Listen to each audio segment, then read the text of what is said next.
The autonomy economy is real. Commercial robo-taxi operations, humanless freight runs, AV infrastructure investment measured in billions. The question is no longer whether autonomous mobility scales. It's who advises the companies building it. KPMG works across the full autonomy ecosystem: operators, OEMs, suppliers, insurers, and investors. At the moment it matters most. When the road ahead is uncertain, we've already been there. KPMG, accelerating what's next in mobility. Rob, it's finally happened. The golden Cybercabs are coming to the streets of Austin. As they go there, Waymo channeled their greatest McDonald's impersonation with the golden arches because they got the golden state approval. As the two goals move forward, Masa, who loves gold, is saying construction autonomy is the next big bet. A huge thank you to KPMG for being a wonderful sponsor of Autonomy Signals. And Rob, this week, as I alluded to, the signals are golden. Signal 1 this week: no wheel, no pedals, no driver. Tesla Cybercab is coming to the streets of Austin. Don't worry, I was not going to say no shirt, no shoes, no service. Don't worry about that. Signal 2, the ultimate Robotaxi monopoly. Waymo unlocks the entire Golden State. You're right, sir, what you know about regulatory and what that truly means. And we'll break that down here in the signals. Signal 3, SoftBank drops $200 million to turn everyday construction diggers into billion-dollar robots. I called them earth movers as a kid. I had Tonka trucks and I thought they were cool. Now they're getting automated. But Rob, let's go to Austin. Let's start with Cybercab. We're on the verge of it making it reality, and I can't wait to go with you together, you and I, and we'll record an episode as we go around Austin in Cybercab. The day is finally getting closer. What do we know? Yeah, so much happening this week, as you said, right? Golden cars, Golden State, and the search for gold bars with construction diggers. It's great stuff. So here's what's happening with Tesla this week, right? Tesla is preparing for an initial public rollout of its steering wheel-free and pedal-free Cybercab in Austin, Texas, targeting deployment as early as later this month. The operational plan follows a staged sequence, beginning with employee rides on public municipal roads before integrating vehicles into the broader public Austin Robotaxi service that they already have in play. And now Tesla has been doing this with some ground preparations in Austin, including emergency response training with local first responders. As we mentioned, public road test drives conducted since June, and an official promotional event running through August 23rd, of which many of our good friends, David Moss and Spencer and others, are trying to rig in their favor by taking as many possible rides in the Austin territory as they can. So what's about to happen is huge, and we'll explain why, not only for the Austin market, but what it means for Tesla, the Tesla factory, and also for what's going to mean for Uber and Waymo and others, because this is going to be a seminal event, and that's why it's our number one signal this week. And I love the way they're doing it. So they're going for rides. I mean, David's the Energizer Bunny of rides. It's really incredible what he does. But then the other aspect reminds me, and you and I were joking before we recorded, we're getting old. And I remember in the old days, to get either dead tickets or fish tickets or other tickets, you had to mail in the request, the dead tickets. And then you do all the different art that you would have on the envelope trying to get better tickets. Well, Tesla's doing the same thing. You can mail in to try and get it. We've seen some really creative designs on X of individuals that want this. And what you alluded to when you said, and you were right, meeting with first responders, 2 weeks before Tesla launched Miami, same photos were appearing. So what does all of this mean? Because I'm reading this signal says this is really happening. This is not a head fake. Yeah, no, I mean, this is really happening, and it's a huge step towards the actual physical execution of the larger Tesla plan with robotaxis.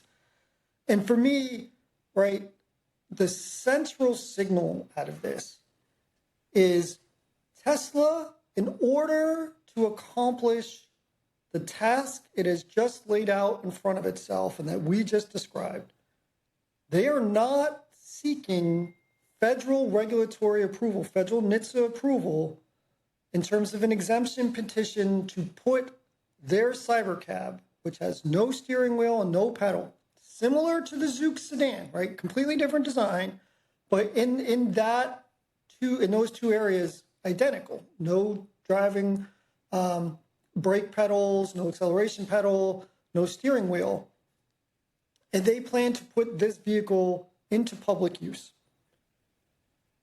And as I just mentioned, Zoox, they attempted to do this at one point, which is to put their vehicle on the road without asking for an exemption from the federal motor vehicle standards.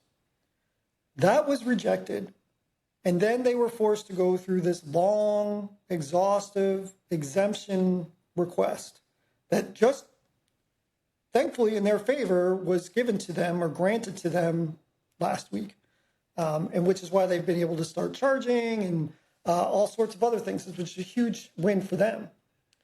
But Tesla, if they move forward by putting their vehicle, their Cybercab on the road without needing an exemption, will not be subject to any of the same restrictions in terms of the volume of vehicles it can produce and the time limit or duration of which those vehicles can be used.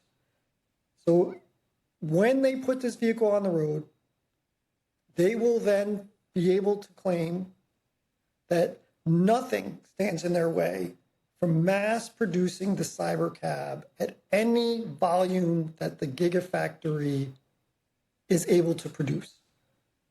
And that is a huge, huge step forward over any other competitor in this space. Right? Zoox has a vehicle that's purpose-built, but is subject to caps because they had to go to the exemption petition.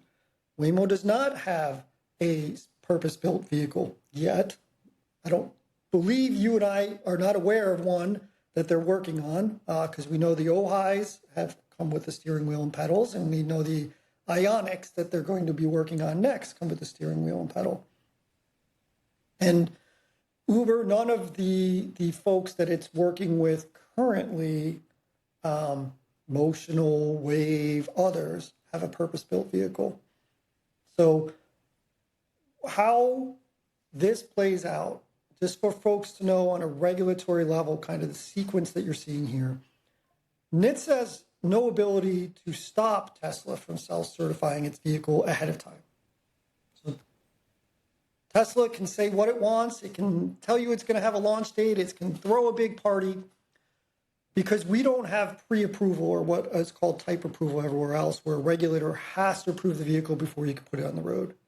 Here in America, which is unique, our regulators say, if you self-certify, which is exactly what it sounds like. I sign a piece of paper that says, and I put a sticker on my car that says this car meets all the federal motor vehicle standards. You can go ahead and put that car on the road. It's only after the fact, if NHTSA has a question about it, could they take some action. So up until Tesla actually puts this vehicle on the road, puts members of the public in the back, charges a fare, we won't really know for certain how NHTSA feels about their self-certification. And so that's why I call it a seminal moment. The minute those cars go out on the road, whatever date that is after August 23rd, does NHTSA come calling? Does NHTSA not say a word? That particular path, if NHTSA says, wait a second, I got questions, slow down, that will tell us one thing about the future of Tesla's ability to scale and to scale the Cybercab. If NHTSA doesn't say a word, that's the answer in and of itself. NHTSA says nothing. Tesla can go forth and produce as many Cybercabs as it feels comfortable to do. And that would be a transformational moment for Elon's grand plans with the Tesla Robotaxi. I'm going to ask you the political question, then I'm going to ask you the engineering question. The political question is, and this data came out from JD Power, the Model 3 and Model Y are the most American-made cars. That's right, the most American-made car. It's the 250th anniversary of America. The president is very, very proud of that. Secretary Duffy has been on this road trip showing America 250, different sites all over. He was just at DJT Airport the other day. Sorry, Secretary, I missed you. Is that an advantage to Tesla before I get to the engineering side of that? Is that an advantage where they can say, look, this is the most American-made Robotaxi. And oh, by the way, it's not using Chinese LiDAR. Does that help them? It certainly helps them. I'm not sure if that's the primary reason why NHTSA would allow this to move forward under a self-certification regime. I think it reduces the reasons for NHTSA to oppose, right? Now, really what's happening here from the NHTSA end is there are federal motor vehicle standards. There are tests for how vehicles meet each standard, standardized tests, standardized parameters within those tests about pass-fail rates, things of that nature, very specific. That is the first thing that NHTSA is going to look at if it does examine Tesla's self-certification further. And what they will do in particular is look, this is where what Zoox was granted just last week or 2 weeks ago is so important. They will look at those particular standards that Zoox had to ask for an exemption for, right? So they had to ask for an exemption from certain things with telltale signs, with glazing, with rear view mirrors, with side view mirrors, things of that nature, with crash impact, things of that category. I think there were 8 exemptions they had asked for. So they will look, and if they have questions, it's a big if, they will say to Tesla, submit to me the evidence that you used to support why you achieved this level of safety under the standard. And so that will be everything from your traditional types of evidence that any other vehicle would use to perhaps new forms of evidence that meet the standard in a different way. And I've had real world experience with this. And so when I was at Cruise in 2018, we put a petition in for basically a Bolt without a steering wheel and without brake pedals. We called it the T5 because it was track 5 of the different model builds that we were building. And so the T5 petition, when we submitted it, had 21 exemption requests in it, thinking that we needed special exemptions from 21 different federal motor vehicle safety standards. Ultimately, we decided to withdraw that petition, which is a funny story that we can tell on a different day. And then we created a new vehicle, what eventually became known as the Origin. For a long while internally at Cruise, it was called the SAV, Shared Autonomous Vehicle. When we went to submit the petition for the Origin, we only submitted for 11 exemptions. So like Tesla, in that period between when we submitted the T5 petition and the petition for the Origin, we, along with lawyers, regulatory engineers for each of the vehicles, we thought we had figured out at least different ways to meet 10 different standards in a traditional way, right? So we no longer needed all the same exemptions. And so that's what Tesla's saying here is, hey, there might be 8 things that Zoox asked for an exemption, and they couldn't show how they met those under traditional standards, but we have found a way to do that. And NHTSA may ask for the evidence, they may not. And so it's unlikely that they'll be focused on where is the origin of many of the parts. I think as a political question after the NHTSA regulatory team and engineers that work for the government look at the standards, that's a potential secondary question, right? In terms of the political decision that comes with it. And ultimately, the Secretary Duffy will have to, if they investigate, will have to sign off on any findings of that investigation. And so there are some political questions that come into play there, but it's mostly a very kind of legalistic review. I mean, legalistic in terms like there's a standard, those standards are clearly laid out. How did the evidence that Tesla submits meet those standards? So it's a very particular examination. Now, they may not examine it at all. I think to me, that's more of the political question is, has this administration decided that in terms of autonomous vehicles, we know they're rewriting some of the regulations to take into account new vehicle form factors. They've been very pro AV. Is there a political pressure to not interfere with the advancement that Tesla's making here with the Cybercab? So again, I think it's less about the origin of the parts and more about the standards, as well as influenced by some of the political point of view of an administration that wants to see this technology advance and roll out more fast. A really good answer on the political side. Now, on the engineering side, you and I have both had the opportunity to tour the Cybercab line at Giga and walk the line, and it's impressive. And the way that I saw the vehicle that the Cybercab engineered, it looked like a safety cocoon.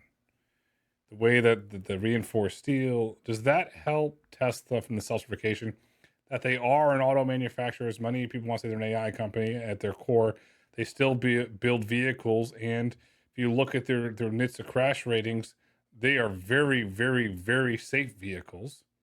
Does that go into account? And they have the test track, the dummies, and they can put a vehicle through more rigorous advanced testing than a non-traditional automotive company. Does that help them? And has self-certification been done with any traditional vehicles before? Oh, it 100% helps them. And yes, self-certification is the process that is used for any vehicle that's on the road that's not built in the way that the Zoox vehicle is. And so, you go outside and look at my driveway. I've got a Cadillac Escalade, I've got a Honda Pilot, and I've got a Jeep out there. All those vehicles were self-certified by the various manufacturers there, right? So GM, Honda, and I forget, Jeep has been passed around now. Is that Stellantis brand now? Those manufacturers self-certified those vehicles. If you go into any of your cars right now and you open your driver's side car door, you'll see a bunch of stickers plastered on there. And that will, one of those stickers will say, this vehicle was manufactured in accordance with, the National Motor Vehicle Act and federal regulations, blah, blah, blah, blah, blah. That's literally the self-certification. And that is all that is necessary for the manufacturers to put those cars on the road.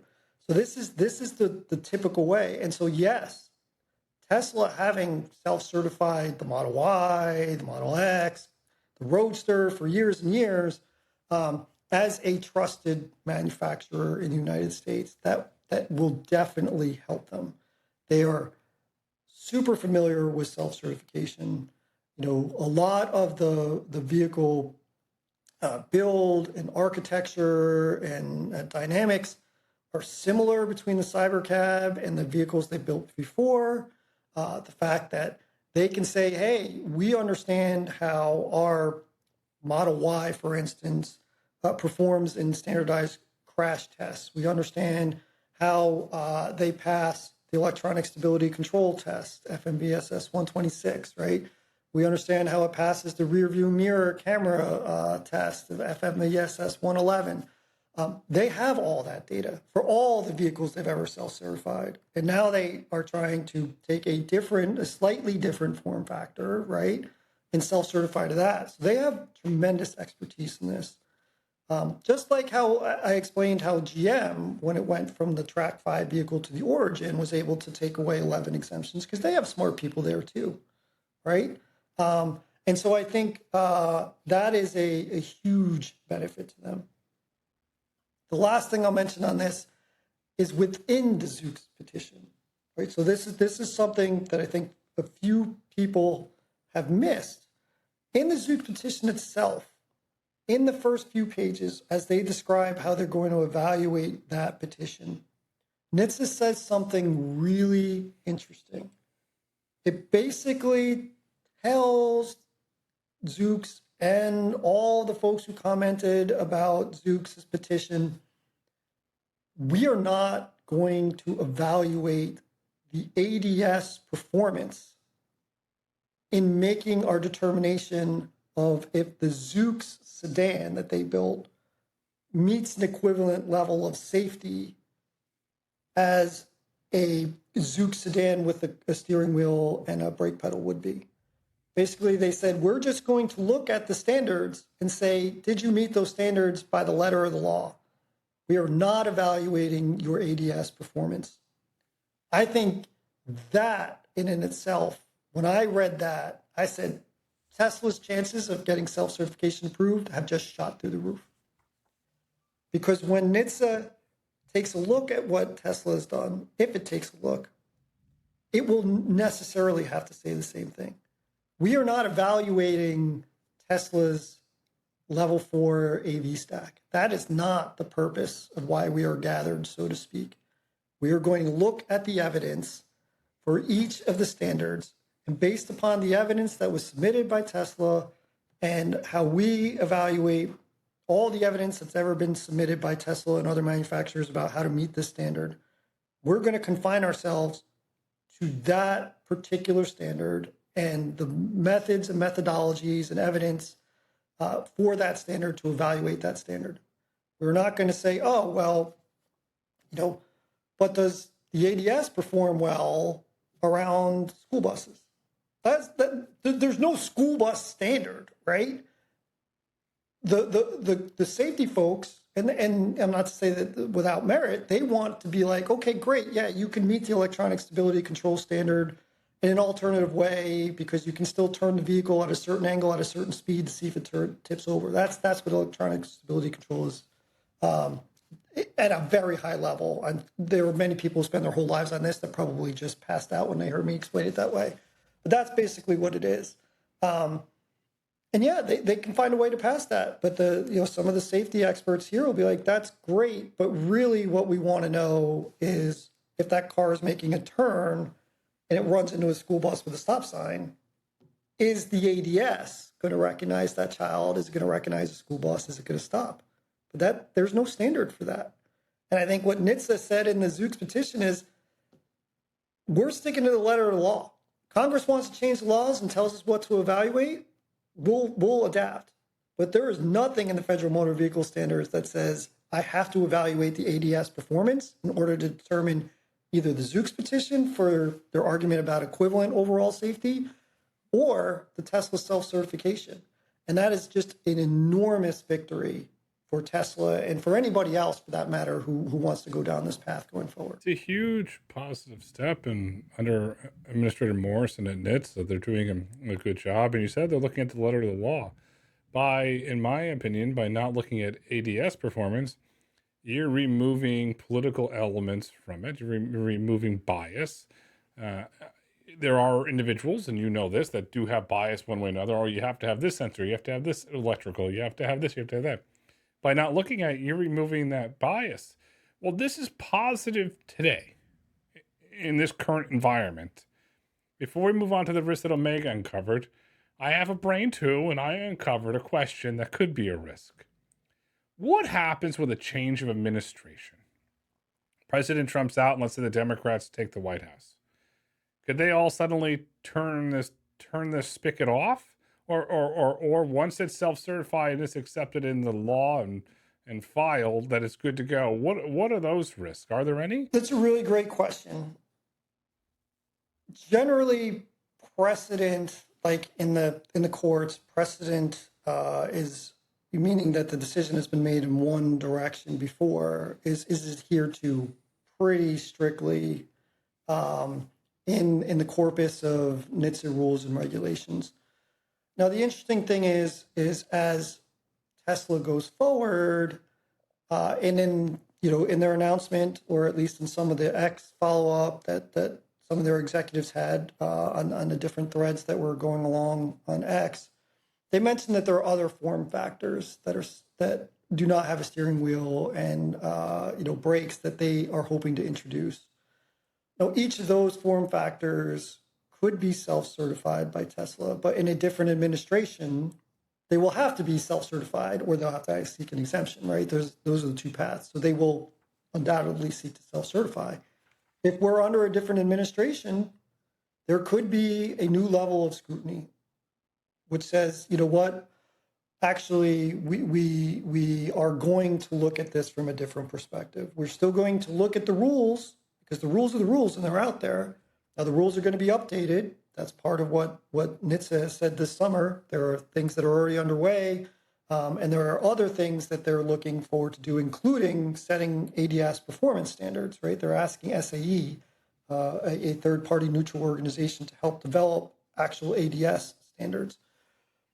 So depending on the pace of those things, a new administration could be like, hey, I have reason just based upon our traditional review of federal motor vehicle standards and self-certification that I could reverse these decisions on because it will likely be a new form factor by then. So different considerations.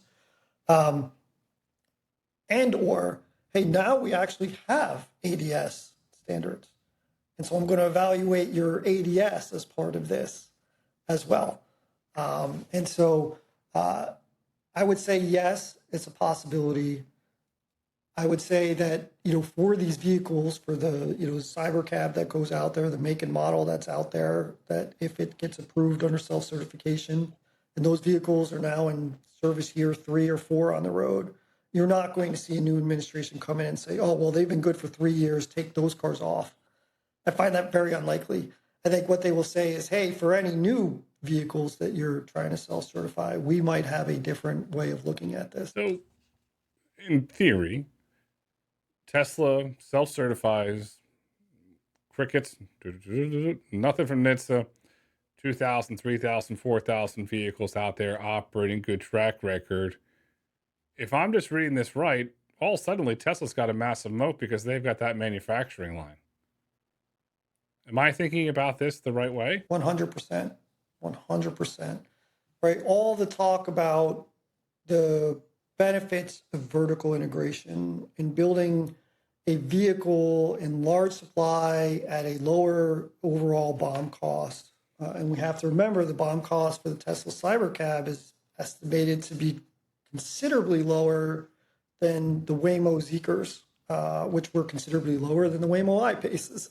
So that's a huge win, that to be able to produce a vehicle that has a lower cost to begin with and at a greater volume, and to be able to control that volume, which is something that Waymo cannot do, right? They have to deal with a partner to understand, to build your vehicle around the capabilities and changing hardware, silicon and other things that we've talked about that Tesla wants to do, right, as they move to their advanced chips and things like that. All this now is under their control, which is a huge advantage over anybody else in this field because they would own both the manufacturing process, the ability to fine-tune that process to any vehicle type that they design, as well as to produce at scale that no one else can, and then also have one of the more advanced compute systems, AV stack systems out there, as well as putting it out through their own app, right? You and I've talked about this for many years with you. There are 3 legs to this stool. Operational is the 4th leg, right, in terms of infrastructure and depot, and that's becoming more of a reality. But the 3 legs of this stool are the platform, the software, and the manufacturing.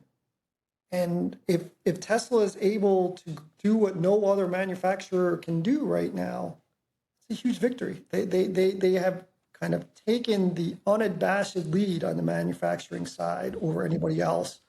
And they obviously, I think you and I would agree, they have a little bit of a gap to close on the software side. But the Robotaxi platform, I know we've gotten a lot of flack from Uber about demand aggregators and things like that, but I mean, we've talked to a lot of people privately in the marketplace that work at a lot of these AV developing places, including many who have partnered with Uber. They all want to go with their own app. They do not ultimately want to have to split that take with Uber and become some part of Uber's priority system, whereas they want to be their owner of their own kind of priorities as well. And Tesla has set up well for all 3 of these stools right now. And what Tesla has set themselves up for, they're doing what Apple doesn't do. Apple's, if you want to put it on there on a chart, and you want to put it behind me, Apple vertical integration. Well, Apple doesn't manufacture The phones. Foxconn manufactures the phone. Well, you can say, well, why is that different, Grayson? Well, Tesla is going to manufacture Robotaxi. Tesla builds the software. Tesla self-certifies. That's the vertical integration. And you and I talk a lot about depot in a box. Well, Tesla has Robotaxi in a box. And I believe that one of the assets that is not talked enough about, they have the largest supercharging network in the United States. That's an asset to be utilized. And another thing that I've talked about for years with Apple, when we knew they were going to do the car, they can leverage the stores as points to introduce people to the vehicle. They have all the pieces of the pie together. Now it just comes down to execution, which brings us to Omega's risk. Omega had a great risk take here. Tesla has confirmed installed annual Cybercab manufacturing capacity exceeding 125,000 units at Gigafactory Texas, with production already commenced as of Q2 2026. The unboxed assembly line tooling is not the binding constraint. Rather, unsupervised FSD software maturity, regulatory state and local approvals, and geofence expansion are primary bottlenecks. It's right there. You said it. Manufacturing, we do not have to worry about. Yeah, look at that number, 125,000 units in a year. Anybody go back and look at the public numbers of what Waymo has contracted for with Geely or what Waymo has contracted for with Hyundai. That doesn't even equal the number that we're seeing here that Omega has uncovered, right? And that Tesla touts. And that's for multi-year contract. This is what they can do every year. And even when you add up all the agreements that Uber has done, right, with Rivian and others, you're still barely beating that 125,000 unit a year number that Tesla can put out. So this manufacturing lead can really show itself over the course of time. Now, the risk points out, right? Great. You can make way more vehicles at a lower cost than everyone else, which helps with unit economics, helps with pricing, then helps with be able to put, the right number of vehicles in each fleet, in each city, which all helps you win market share and win consumer trust as your wait times go down and your price, right? Those are kind of two of your biggest ingredients as a consumer. What's my wait time and how much am I going to pay to get this car, right? And the ability to produce vehicles at a massive scale allows you more flexibility on those two areas when it comes down to actually how does that impact the consumer. So the question will be, yeah, I can build that many, but can my car, can my software actually perform across these ODDs, right? Can I handle highway speeds? Can I handle for those airport runs? Can I handle local roads? Can I handle, the 45 mile an hour roads with 4 lanes where I have to do an unprotected left? Can I handle situations around school zones, things like that? So that can I handle, particularly as it comes to vision only, right? What happens when my camera gets occluded, or what happens when there's great glare or in darkness, things of that nature.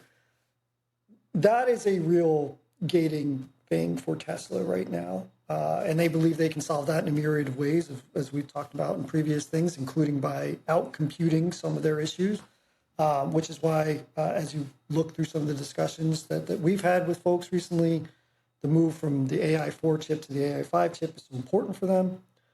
I think the ones that go understated are these regulatory state and local approvals. And that's not just for robotaxi permits.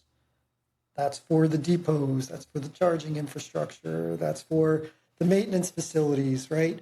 This is where I think the next version of competition moves, right? As we start to gain clarity right now, if Tesla can self-certify, you would say, yes, they're winning on the manufacturing leg of the stool. Like right now, people, I think undoubtedly see Waymo or Baidu as the leader on the software side of things, right? And then on the platform side, undoubtedly Uber in the moment has to be recognized as the leader, given the number of volume of rides they do and where they're located. But I think that mode is temporary, as Waymo and Tesla and others, they can build their own app. I don't think that And yes, that's harder said than I think most people realize. I want to give credit to the Ubers and Lyfts of the world. You know, if it was easy to build an aggregator app, everyone would have done it by now. It's a little bit more sophisticated, but I do think that is the one that has the least durable moat around it. But they have to go through these things. So it's, as you mentioned, it's an execution risk. Now they have the fundamentals in place. Can they execute? And now Elon has found himself here in this position before, right? Whether it's with Tesla originally as a vehicle manufacturer to begin with, or whether it's with rockets, whether it's with satellites. We've seen this question come his way. And so far, he's 3 for 3 in answering it. So, you know, a lot of execution risk here, but track record is pretty strong. Track record's extremely strong, and he is one of the men in history that you don't bet against. There's the great documentary of all the blowups of all the rockets out, you know, way out there in the Pacific. He said, okay, we're going to try again, and kept going. And Ashley Vance in his book on Elon did a really good job of breaking that down. If you go back to Tesla, but pre the Roadster platform, I'm drawing a blank on the platform that the Lotus platform, pre-Lotus platform, JB Straubel and the team, they were building those on Mercedes, and I'll never forget it. One of them burnt to the ground and burnt a hole, and they were like, okay, the company's over. They didn't give up. And so for the individuals to sit here and say, oh, this is masquerading, you insert this word. No, it's not. The guy is fundamentally proven to the market time and time again. He is not going to give up until he solves it. And when he does solve it, watch out. And you hit the nail on the head with the infrastructure and depots. And we'll tease to the audience because we're opening Omega up in the fall. Omega is very smart on depots and infrastructure because we believe that is a competitive advantage for the market. And so Omega is very deep on that, which brings us to Omega's take. Tesla has built the physical and legal scaffolding for commercial robotaxi operations in Texas. Institutional investors and platform aggregators must monitor Tesla's ride completion rates, vehicle fleet counts, and fleet utilization in Austin as primary leading indicators for robotaxi disruption. Traditional mobility as a service aggregators face strategic displacement if custom vehicle manufacturing achieves lower cost per mile economics, while autonomous fleet operators and Sunbelt municipal regulators must prepare for the rapid operational scaling if Tesla successfully expands beyond initial employee cohorts into the general public commercial availability. I believe it's coming, and I think that was a really good take there by Omega. 100%. And look, that's why the signal here is you got to follow the self-certification question. That is the litmus test for, or the linchpin for everything that comes next with Tesla. And so that is the question that everybody should have circled and pay attention to. Does NHTSA need to investigate self-certification? Does NHTSA let it slide? Let it pass. I shouldn't say let it slide, right? I mean, they may have shown into themselves the right evidence to get to self-certification. So I don't mean any negative implication by that. Let's summarize this way. Self-certification is the yellow brick road. And you want to follow the yellow brick road because there's a wizard behind the curtain. And that wizard in this case is NHTSA. And in NHTSA, all they want to do is make the road safer for you and I. And from what I saw with Cybercab, I believe they're going to do it. I believe they're going to do it. And I can't wait to take a ride in Cybercab because competition's brewing, which brings us to signal number 2. Waymo has unlocked the Golden State. I don't know how you did this. As I read this document,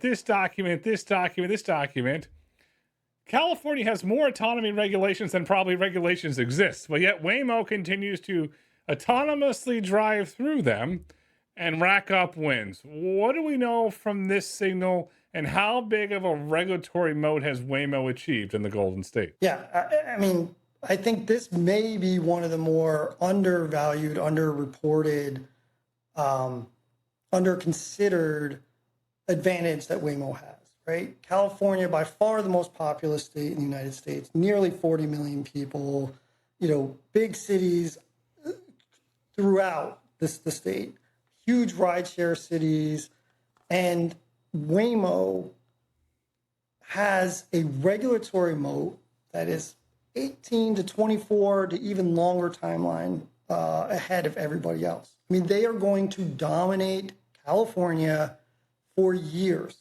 And by dominate, I mean 95% of the rides. If somebody gets moving, maybe just 85% of the rides in one of the biggest nations in the state, right? With high volume rides. And so this is a huge moat, regulatory moat. And this is not intentional on the California regulators' part, right? There are two regulators, which is why there's such a moat. I'll get to why we're talking about this and what actually happened to Waymo this week, but just so folks can understand, there are a combined 7 permits that you need to get to go from originally testing in California an AV to deploying in California for commercial purposes.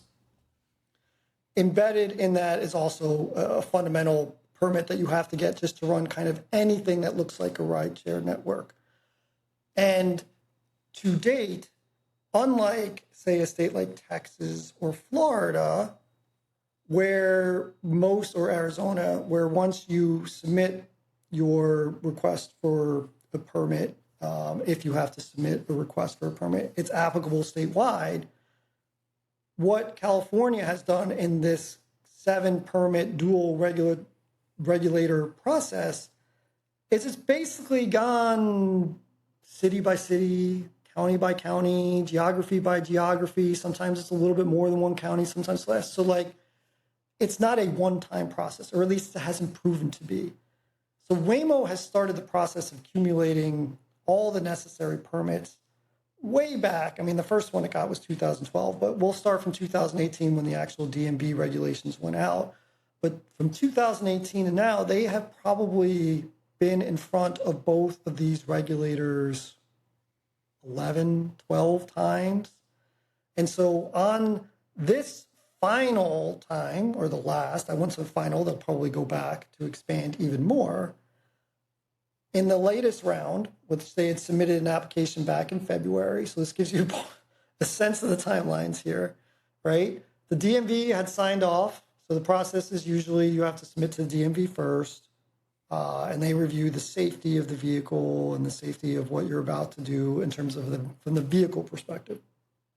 And then from the passenger perspective, in terms of actually the transportation service, once the DMV signs off on something, then you have to go to the CPUC, and they have to sign off on it. Again, like I said, there are 7 permits, but the permit is not a one-time thing. So you can go for, it's called permit 6. You might have to go back 4, 5, 6 times to get permit 6 as you expand your geography. And that's what Waymo has been doing. It's just been slowly accumulating assets, so to speak. So if you're a fan of Settlers of Catan, they're just piling up the ore and the wood and stuff like that over time. Or if you're a little older and you played Monopoly, they're just accumulating, hotels and things like that as you continue to have to go past go. So in this latest round, what happened from an application they put in February, it was finally approved by the CPUC this week. And the process is technically called an advice letter, often shorthand in the industry called a tier 2 letter. It authorized the expansion from the CPUC's perspective, so meaning for paid passenger travel, for Waymo to extend its commercial fully driverless rail-hailing services across 18 California counties, including San Diego, as far south as San Diego, and as far north as Sacramento. And so this is a huge win. It expands the service area for Waymo to cover nearly, I think it's 2/3 of the population of the state of California. And you got to remember, California's 40 million people, so 2/3 of that, my math is always terrible, but I'll estimate that at about 27 million people, which is more than literally any state still, except for Florida at that point. So it's a tremendous amount of coverage. And it extends into areas, and this is what's fascinating now, not only the urban centers, but it got a lot of rural and suburban places, like those areas, if you're familiar with California, north of San Francisco, so Sonoma County, Wine County, right? In places that extend out towards Fresno as you go out there, which is the Central Valley and where a lot of the agriculture is. Places south of San Diego as you head to the border and you want to get over to Tijuana or down to the Baja area. And so their diversity of geography has now been extended greatly. And then two more things to note of what was granted just this past week. One, it's a phased rollout framework. So this is a little bit different. Usually it's been, Waymo has been in an area just like on the verge, like ready to turn paid rides on. So you see the testing because they have the testing permit. You see employee rides because they're now at that stage. And basically they're doing everything. So think about it like as we read about San Diego. Like we know Waymo's been down there. As soon as they get this, they're going to turn it on and take paid rides. But a lot of these areas that they got, they're not there. They haven't completed the process that they've generally completed, the internal process for Waymo that they generally completed before launching. And so that's a little bit different. And so the CPUZ explicitly said, hey, you have authority, but do this gradually, guided by your internal safety framework.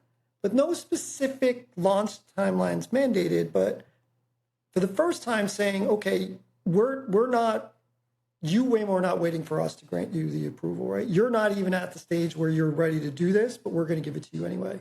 So that's a big change. And I mentioned that because this gives, if I'm a Tesla or a Zoox, and probably Zoox is more nearer towards asking for commercial deployment in one area in San Francisco. They don't have commercial deployment in San Francisco. Right? They have the federal ability to do it now. That's what the federal exemption said. Sure, you can co-charge now. They don't have the state authority yet. They still have to get the state authority in California just to do San Francisco. No less thinking about all the places that Waymo is, which is why we talked about this moat, right? Waymo's in LA, Waymo's in San Diego, Waymo's in Sacramento, Waymo's in Oakland, Waymo's in, all up and down the peninsula here in California. They're all the way out to Fresno. These are all areas that Waymo has separately had to go back for. And now Zoox hasn't even asked for one of them yet, right? But, and I've talked about this with some of the folks, executives that I know at some of these companies. I'm like, you're never going to catch Waymo if you do it the way Waymo did. Now, the regulator, there's no rule saying you can't ask for the whole state at once. They've just never done it that way.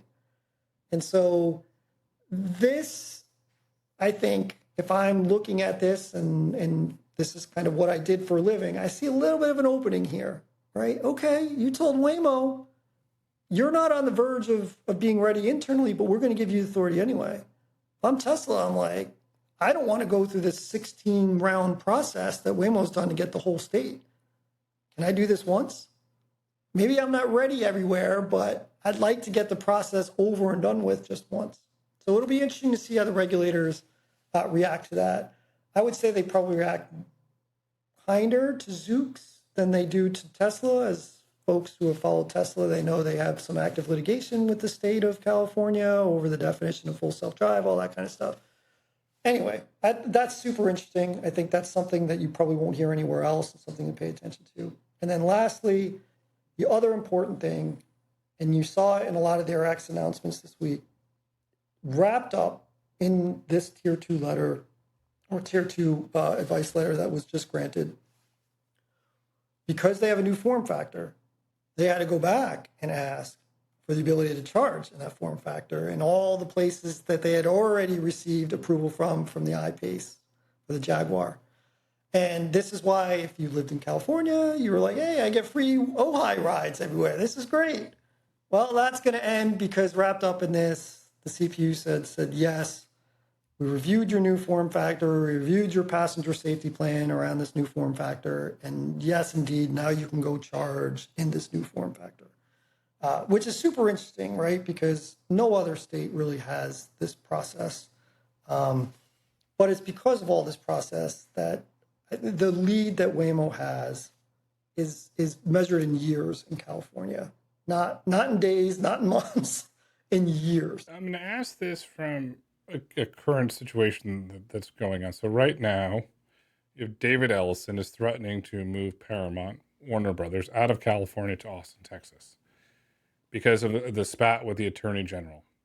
After approval in the EU, the UK, and then the reason I'm bringing it up, the mayor of LA, Karen Bass, came out today and told the Attorney General to knock it off. This is a bad idea. It's like, whoa, there's a break of the ranks here.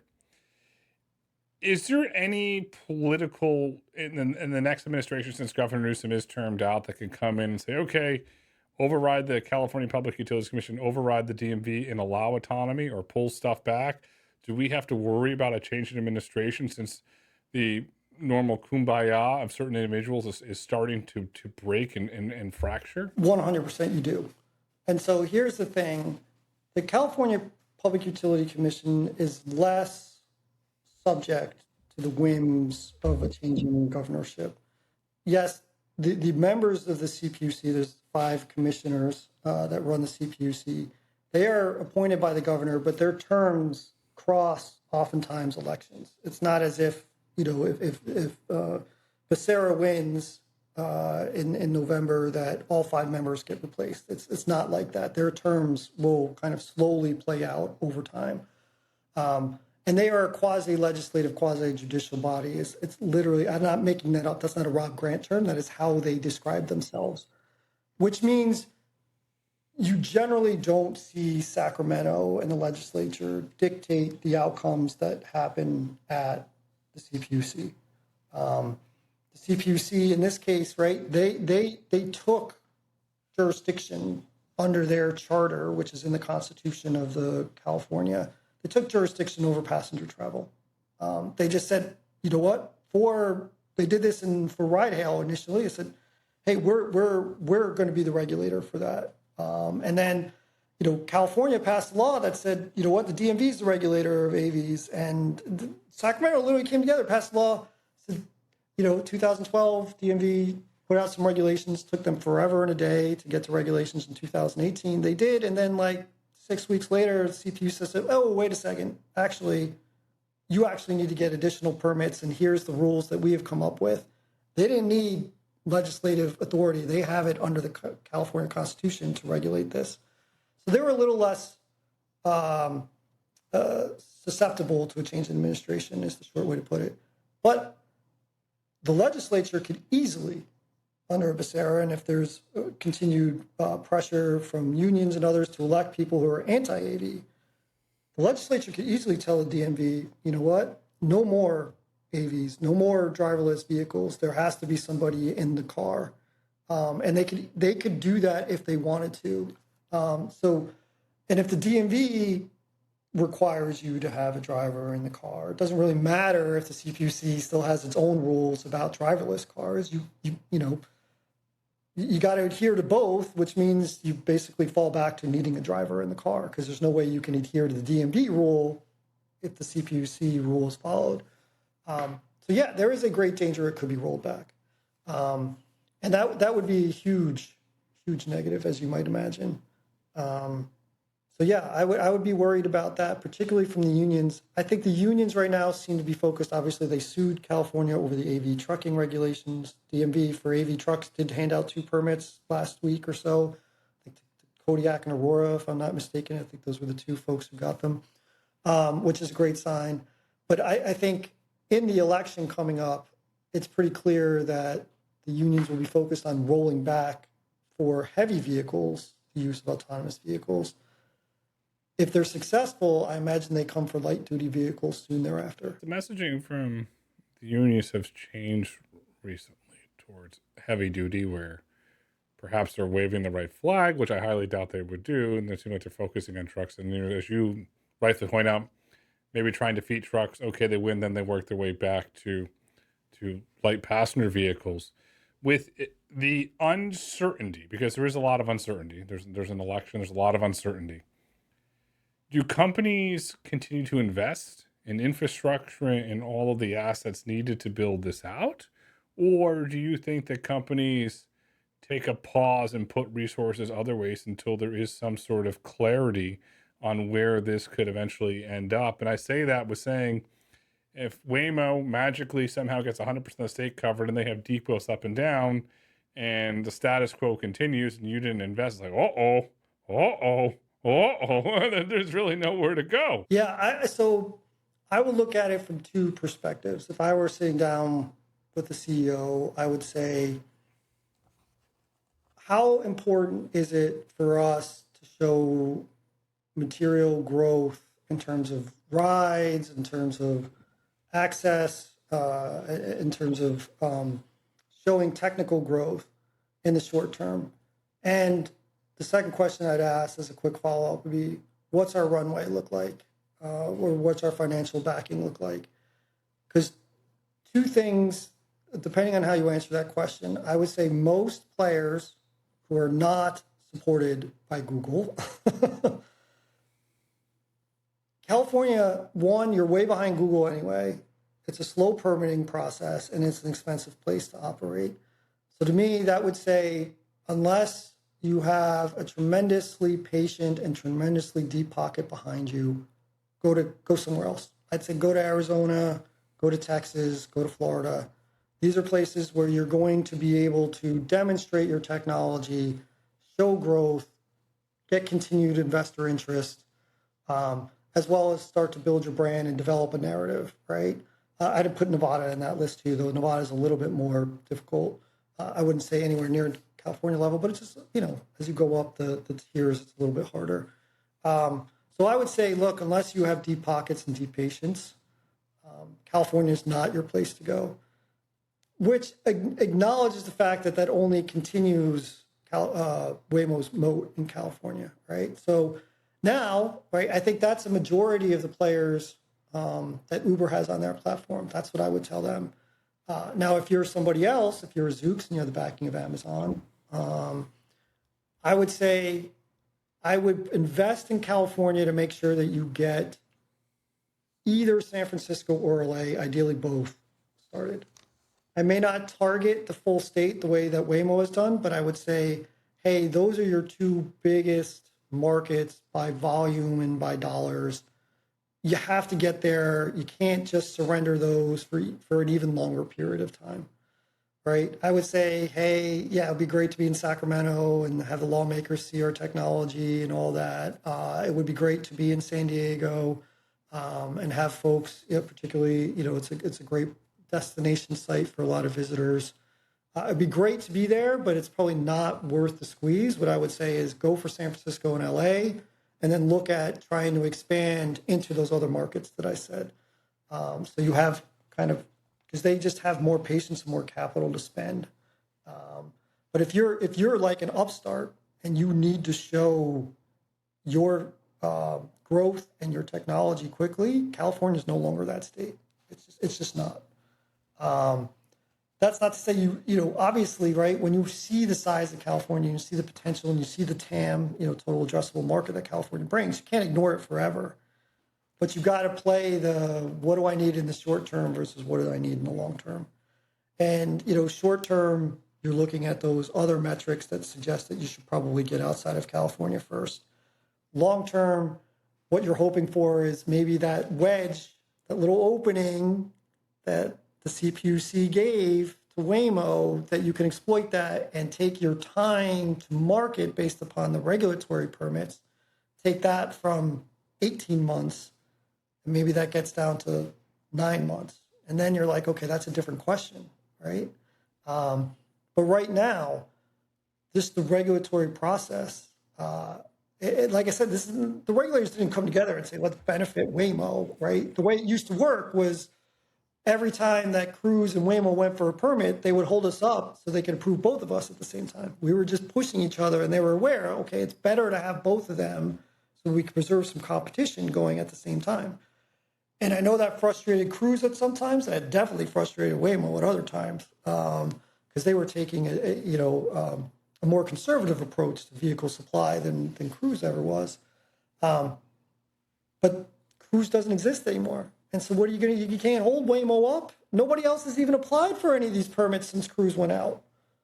Think about that. Cruise shuttered in 2024, and we're almost in 2027. And there's not been an additional permit for driverless deployment. So you go to the CPUC website and they just released their last quarter's worth of rides, and you go to deployment program, there's one operator under there. One. Waymo. You want to know how many trips that Waymo did? How much of the market they own in California? It's exactly 100%. All 1.4 million rides a month are Waymo rides. There is not a single operator doing any rides. And now Zoox has a few of the permits. I think they have 3, 4. They might have 4, but they don't have any of the driverless deployment permits. That's the next one they have to go to. And based upon where they've tested, because your permit is tied to where you've tested, they only, I think, are close to perhaps moving for driverless deployment in San Francisco. I believe they have some vehicles going in Los Angeles. If I were them, and I saw the same thing that I saw in terms of, hey, Waymo, you can go to these places that you're not ready to launch, I might make a calculated guess to ask for San Francisco and LA at the same time. Now, San Francisco alone, that might take you 4 to 6 months to get. And maybe if you throw in LA, it's now 5 to 7 months. But it's better to do the 7-month period than do consecutive 6-month periods, if that makes sense. So folks that used to work for me, they'd always hear this from me. I said, the big thing for regulatory in California is time. It's how can you pull time on a chart right to the left? As you go on the chart, that's further quarters out. As you look at the chart to the left, that's nearer quarters to where you are now. Our whole job, if you were to sum it up, how do I pull time to the left to get those permits earlier? And so that's what I'd be looking at if I were Zoox. Do I want to go for San Francisco, maybe get that in 4 months? Or do I want to do San Francisco, LA, maybe wait 7 months as opposed to having to wait a total of 12 months if you do them sequentially?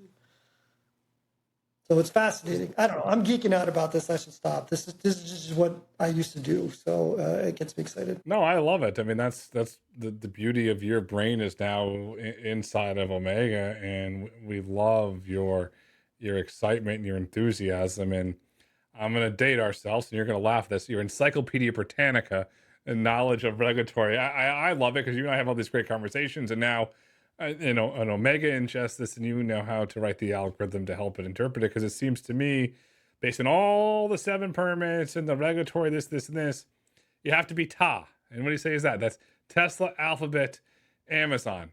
That is trillions and trillions of dollars. You're probably probably $8 trillion right there in market cap. A lot of money to play in California, which brings us to the risks that Omega has uncovered, which are spot on, which I have a feeling your programming helped bring up some of these risks. Risk 1 Omega has uncovered. Tesla accelerates FSD unsupervised validation and files for California DMV driverless deployment permit ahead of schedule, leveraging the Oakland Depot, which Omega uncovered.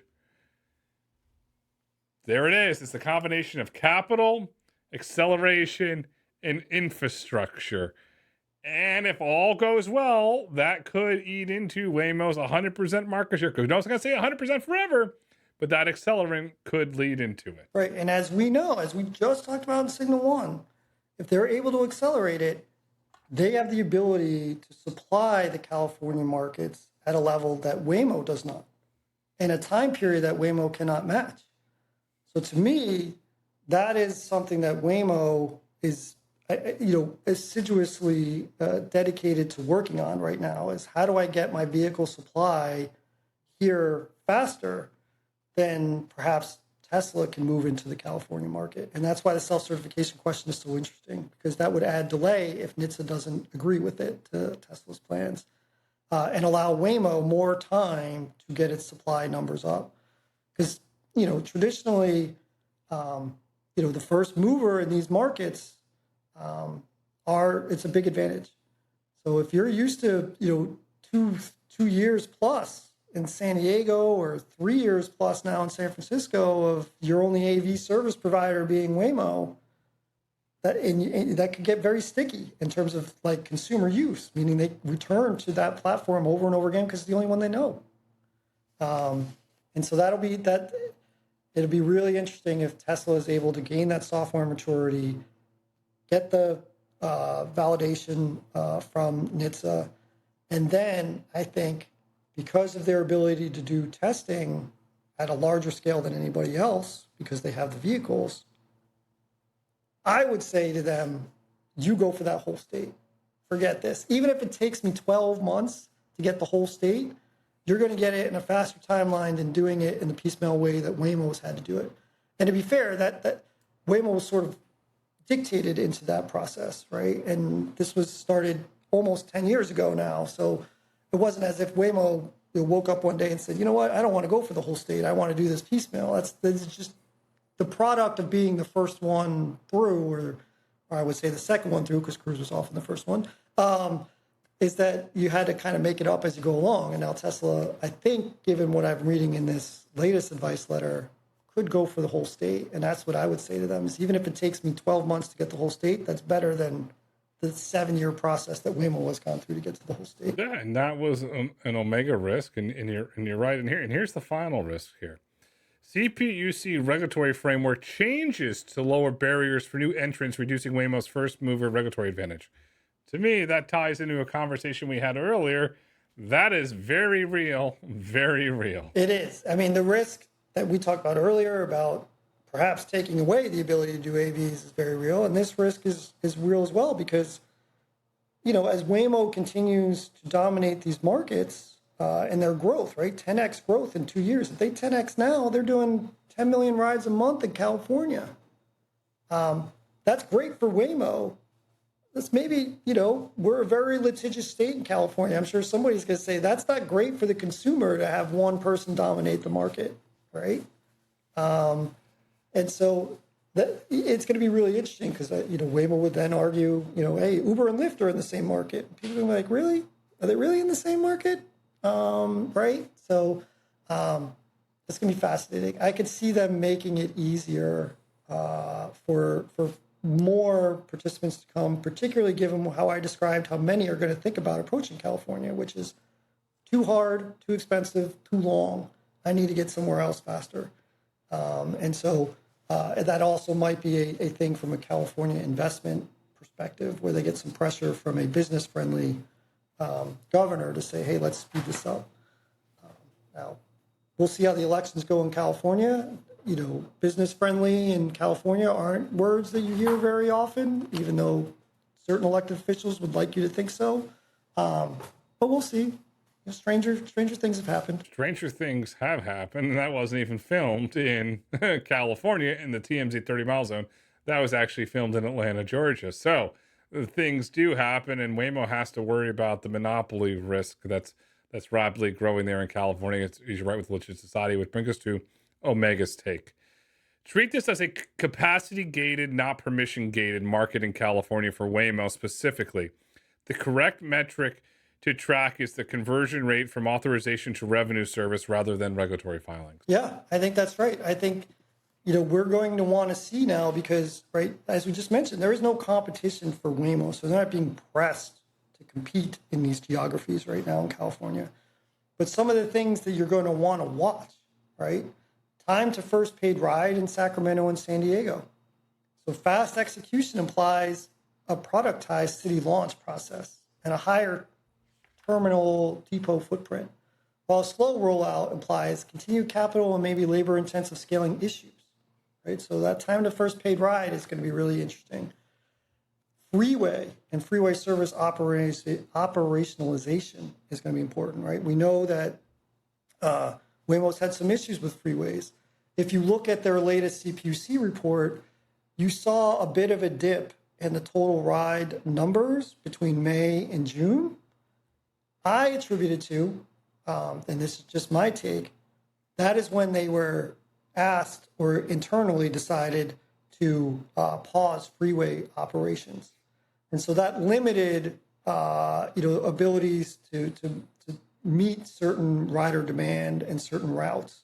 And I think, particularly the airport routes were constrained, and they weren't serving the airport for a little bit. Routes, particularly in the peninsula area, if you're not going on either the Highway 101 or US 280, it can take a tremendously long time if you're not using the highways to get to places. So I do think that freeway pause is probably what explains, it's a slight dip. It goes from like 1.47 million rides in April to 1.38 or something in May, and then back up to lower 1.4s in June. So I think that does explain it, but watching the freeways is going to be really interesting because that'll tell you about their ability to unlock the airports in San Diego and Sacramento and other places that are high volume, high dollar rides. And then lastly, as we've just mentioned, the competitor permission trajectories, right? I mean, the current regulatory status gap between Waymo and every other operator in California is tremendous, and it just compounds over time. It's a real structural advantage. And so we'll see whether Zoox looks for that approval in San Francisco or San Francisco and LA, if Tesla continues to move through the permitting process, if some other unexpected player tries to get some in. I don't really see any other than those two right now, but we'll see if they continue to move through the process and how long it takes them to move through the process. We're going to be watching the regulatory environment in California, and we're going to see where it goes, and we'll cover it in all of our platforms. And on Signal 3, it's something we haven't dived into a lot, but we do have a lot of fun stuff coming up here related to Signal 3 as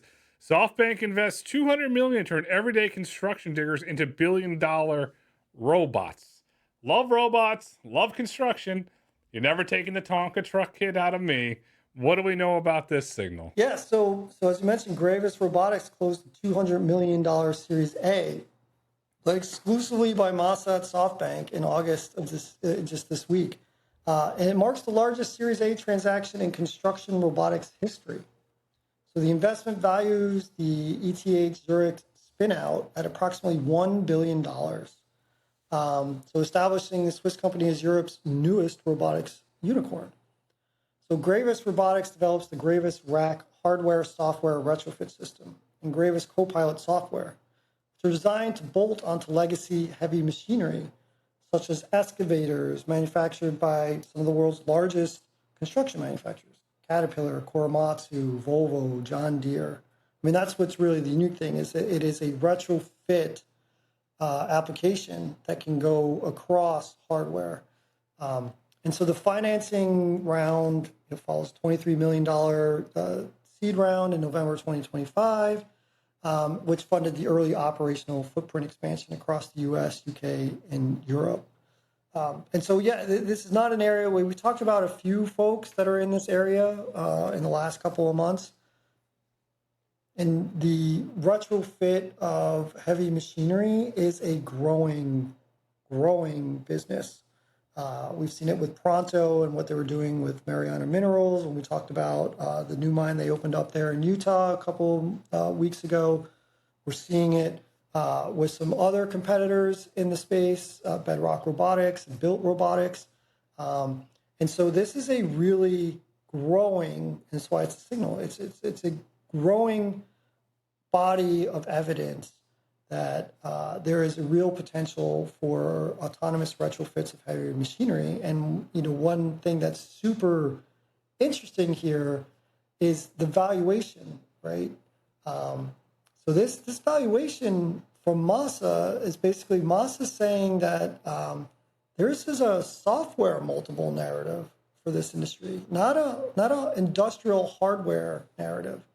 And so I think what he is seeing in the signal here is this is eminently scalable in a way that, a hardware, it sounds like it's a hardware fix, but it's really not. It's a software fix. And software firms are always, or at least traditionally, have been valued at multiples much higher than hardware, just because scaling of software, right? It's always considered kind of to increase at a scale much at a steeper curve than hardwares. So I find that super interesting here. One, Moss's interest in it. Whenever Moss is interested in something, that draws my attention, and then the way he valued this is super interesting. in addition to just the issues that it's solving in and of itself. It's very interesting. There's a couple things. Masa, if you're listening, sir, we have a software intelligence platform called Omega that uncovers the stuff even before your golden touch does. So reach out to us. We'd love to have that conversation with you there, sir. Now that the pitch to Masa is out of the way, Rob, Zurich. It is the largest international engineering hub for Google, second largest hub in the world behind Mountain View. Zurich is emerging as an autonomy hub. Omega a few weeks ago uncovered that Waymo filed for a regulatory, did not file for a regulatory permit. I take that back. They filed to do business in Zurich, so that is an indicator there. And then the president of Switzerland was in Mountain View a few weeks ago, wrote in there, said we want you in Switzerland. So Zurich, outside of everything happening in Gravis, Zurich is a very important market for autonomy for us to continue to watch, because deals are happening, Waymo's potentially going there, and autonomy is being built in Zurich, and Baidu's there too. That's what I was going to say. Don't forget Baidu. They're there as well. And so, yeah, it's fascinating because there are a lot of folks that are in the non-physical AI world, but just are in involved with large language models, world models, end-to-end models, all that kind of stuff in Zurich as well. Many of the OpenAIs and Anthropics and others, they have a heavy recruiting base out of Switzerland.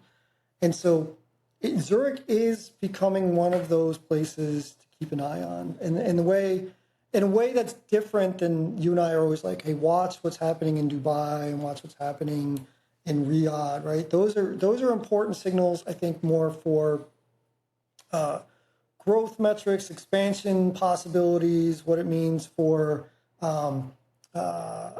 in terms of commercialization metrics, right?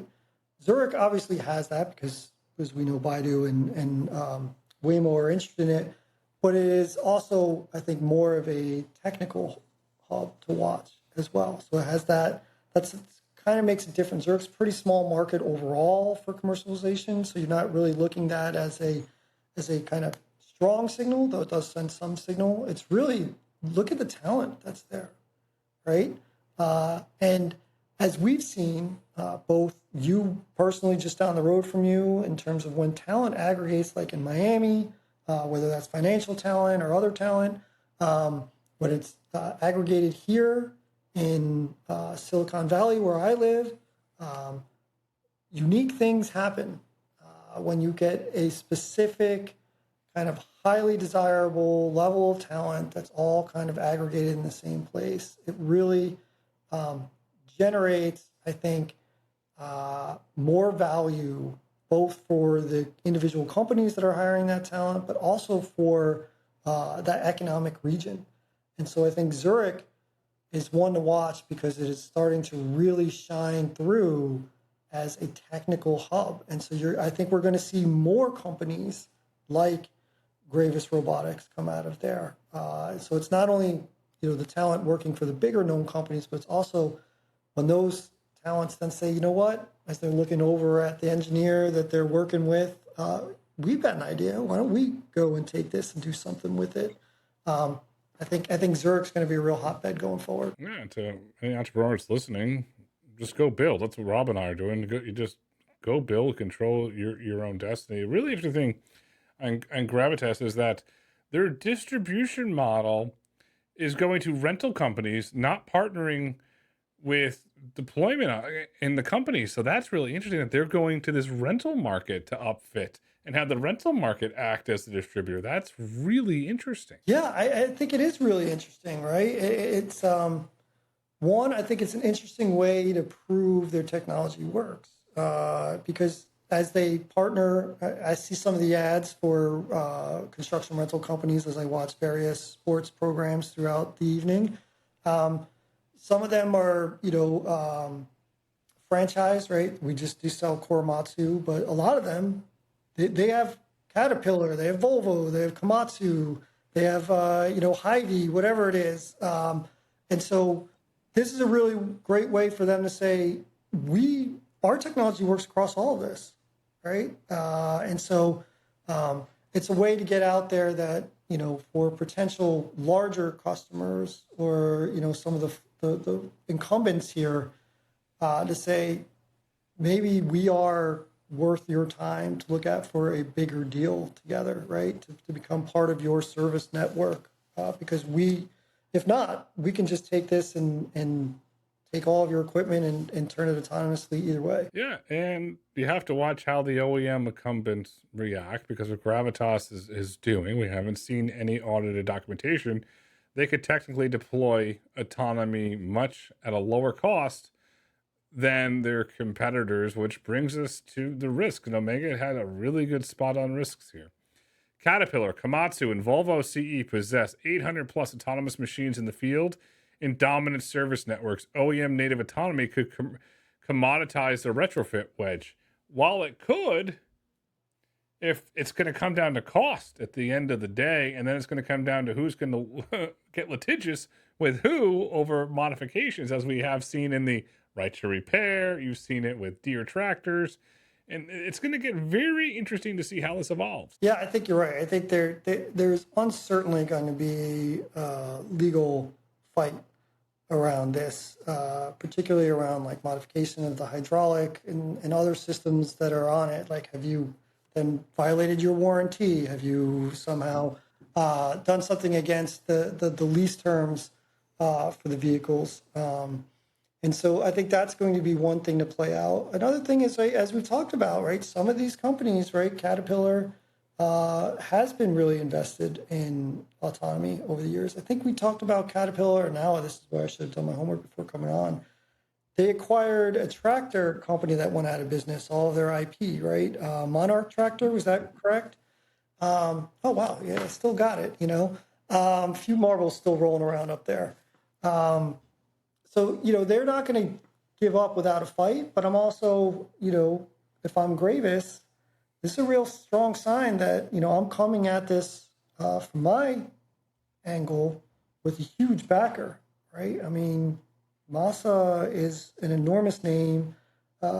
His faith in the technology would give me pause if I'm Caterpillar to say, is this friend or foe, right? How do we deal with this situation?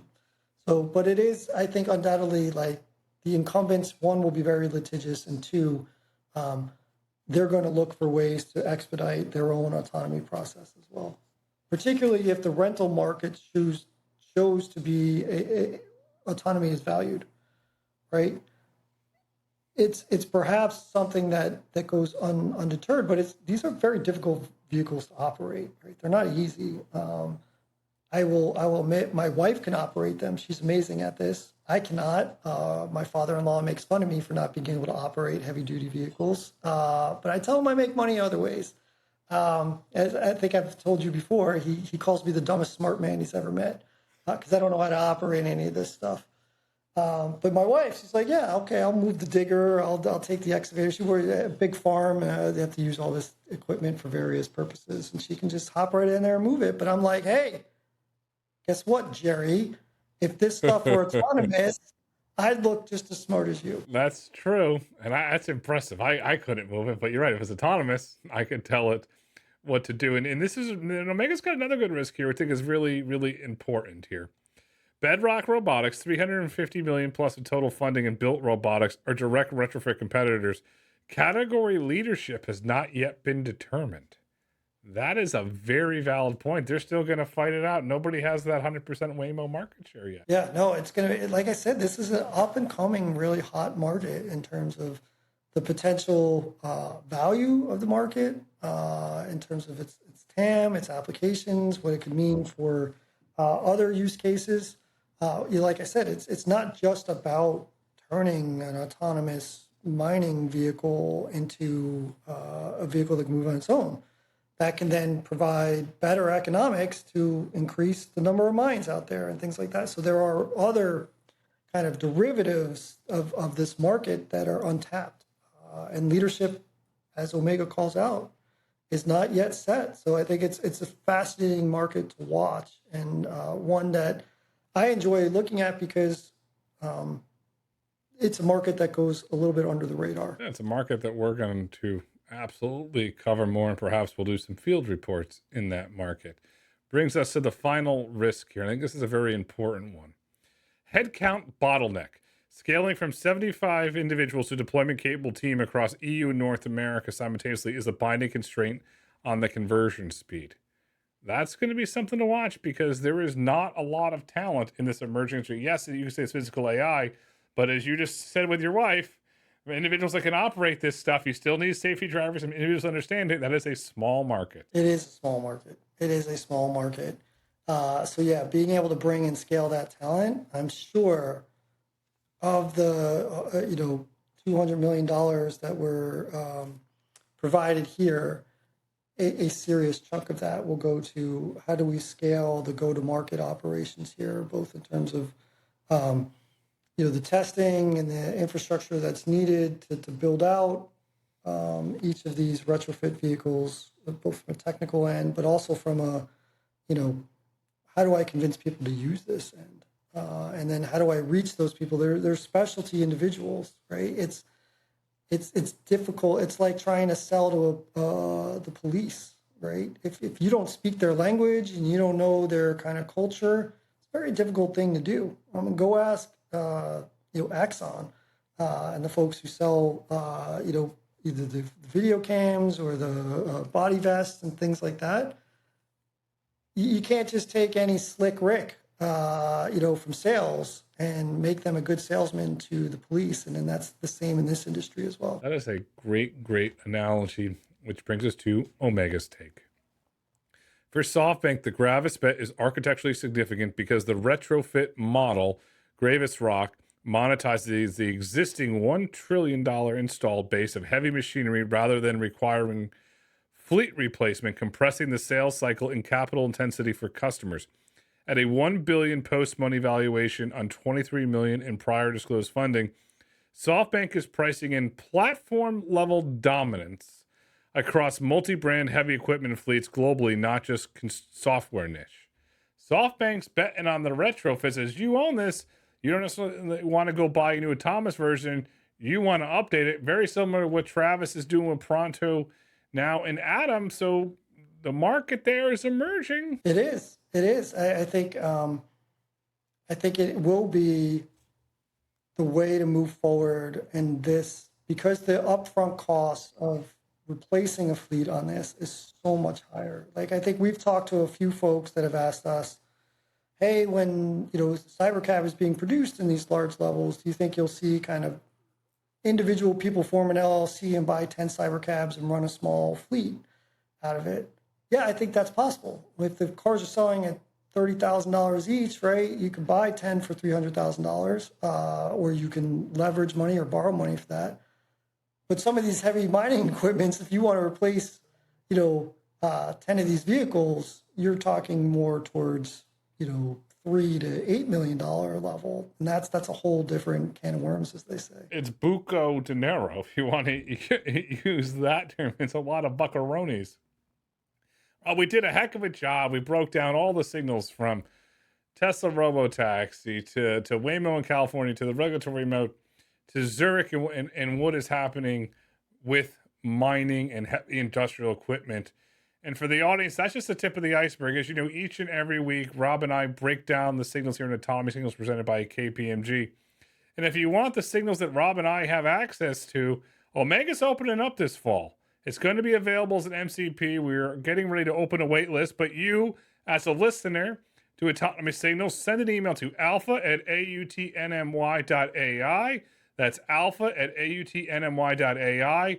Get on the list, request early access, and if you're not ready for that, Rob and I have a variety of things that we do for some of the world's largest corporations and institutional funds.